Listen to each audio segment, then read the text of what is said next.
You thought would be good preseason. Have they even exceeded your expectations through 7 games on how well and the younger guys that have played and stepped up? Yeah, what I'm really pleased with is how many guys we're playing, and you don't see a drop-off. We're playing multiple corners. We're playing multiple safeties. We don't have multiple linebackers, but we're playing everybody that we have. And, Matt Plank played as many plays as Jabril and Levi. That was good for us. And then, we're playing so many defensive linemen. That's the thing that you have to – your strength, your defense needs to be up front, and we're healthy there. We have an 8, 9, 10-man rotation, and that's going down the stretch going to be critical for us. But I'm really pleased with how the defense is playing. There's some things we need to do better. We need to create some turnovers and work on stripping the football a little bit more. We can't give up an explosive play in the fourth quarter that gave them a little bit of life. Those are things that I know that we'll talk about today when we see them. Can you elaborate a little bit more on the pass rush that really seem to be coming on? Coach Williams obviously working with those younger guys with no Greg Menard this season. It seems like from game 1 to now yeah, and they're just being more relentless, more aggressive. They're all those repetitions that they are getting, they're feeling more comfortable. Maybe not having Greg where you're going to slide your protection to him. It's given everybody a little bit of one-on-ones. You don't know where anybody specifically is.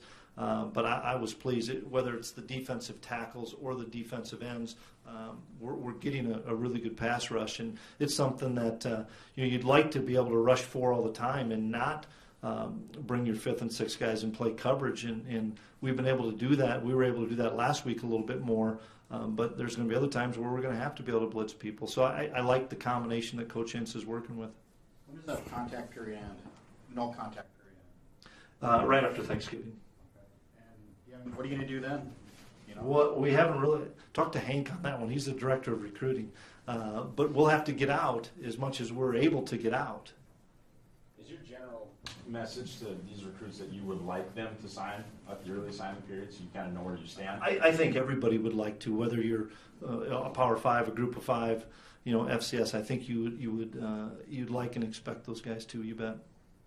Another week without a defensive touchdown allowed. What has made the red zone defense so good? Well, we emphasize it a bunch, and we've worked it a lot, whether it's been in fall camp, spring. We have good red zone periods against our offense throughout the week, and so we get speed on speed there, and it's a mindset. We always talk field goals shouldn't beat you. If I don't care how long a team has the football, if they're getting the red zone and not getting touchdowns, and you're down 9-0 on 3 possessions, you're always having a chance to win. And if you go down there and you're down 21-0 or 17, you have a problem. So the biggest thing is talking about is you can't panic. Offenses are great in this league, so people are going to move the football. You just cannot panic, and you got to always feel, hey, we can stop them and we can hold them to 3. And if you're holding them to 3, I still think it's a win an awful lot of times. When it gets this late in the year, how important are those true freshmen, those scout team guys, and is anybody really jumping out right now? A lot of them are jumping out. You'll see our scout team players of the week. 2 guys that jump out at me are Babich and Gindorf at tight ends. Those 2 kids are going to be great players here. Those guys I'm really excited about. Those are just 2 guys that jump out immediately to me. But we talk in one of our meetings, when we have meetings today, one of the things I'll emphasize is how good the look was last week. And that look has to continue. I know it seems like you're just same old deal Monday through Thursday for our scout team guys, but that look has been so critical. And those guys getting in and watching some film to see how a guy runs a route, to see how a guy plays a specific technique, that's really valuable for us. And that's, appreciate what everybody's part of the process is. Appreciate everybody's role. Own your role. And if you're a scout team player, you own it to the best of your ability. You're helping us win. How is Cole and Chris Board kind of progressing through here? Well, Cole was able to at least extend his arms and had full range of motion last week. Once again, it's his throwing shoulder, so I think time will tell. He's not available this week, but I'm hoping that he can do some things this week. He's running, doing all those things. Now we'll just see how, the throwing motion, if he can do that. But I don't know how long it's been. Has it been 3 weeks, 4 weeks? Yeah, we thought that 4 to 6 mark, and so we'll evaluate him, hopefully this week and next week to see if he's getting closer. Chris Board, probably I'd say a week away from being able to go where we can really test him. One of the plays that stood out to me was the blocked PAT, which early on in the game, but in the fourth quarter it meant that Western had to go for the touchdown on fourth down instead of making it a one-possession game. Has it been easier to emphasize how big those plays at the beginning of the game are? Well, every point matters, and that's, I think, the biggest thing you hit on that is every point matters. It's why it's so important, and we scored a touchdown, and Coach Riley's in charge of our PAT field goal offense, and so everybody's wanting to talk to Connor about what they saw in the previous drive, and Connor's like, let's get through this point first, because those are critical points to be able to get, and I thought we did a great job. It was inside. I think it was either Nate or Stanley that got their hand up and tipped it, but you're right, those are game-changing plays that you don't know at the time early in the first quarter, but you're right, it kept us on that 2-score or 2-touchdown lead at 24-12, where we knew they weren't going to kick a field goal and try an onside. The only penalty you had was Dom's taunting call. Was it that clean of a game, or was it the way they called the game, or was I thought they let both teams play. I really did. We could say, boy, we got held on some pass rush. I think we tackled some guys on their pass rush too. And I think people are allowing more grabbing in the secondary as long as the ball's not in flight or the ball's not in the air. And that's the way we'd all rather have it, is to let them play a little bit more, and so you're not throwing the flag all the time. No, I thought it was a relatively clean game. Now, that was a dumb penalty, and we'll address that today. We cannot have that. Is that consistent across the league, the way they're calling things? Well, the last 2 weeks for us, I think it has been. It really has been.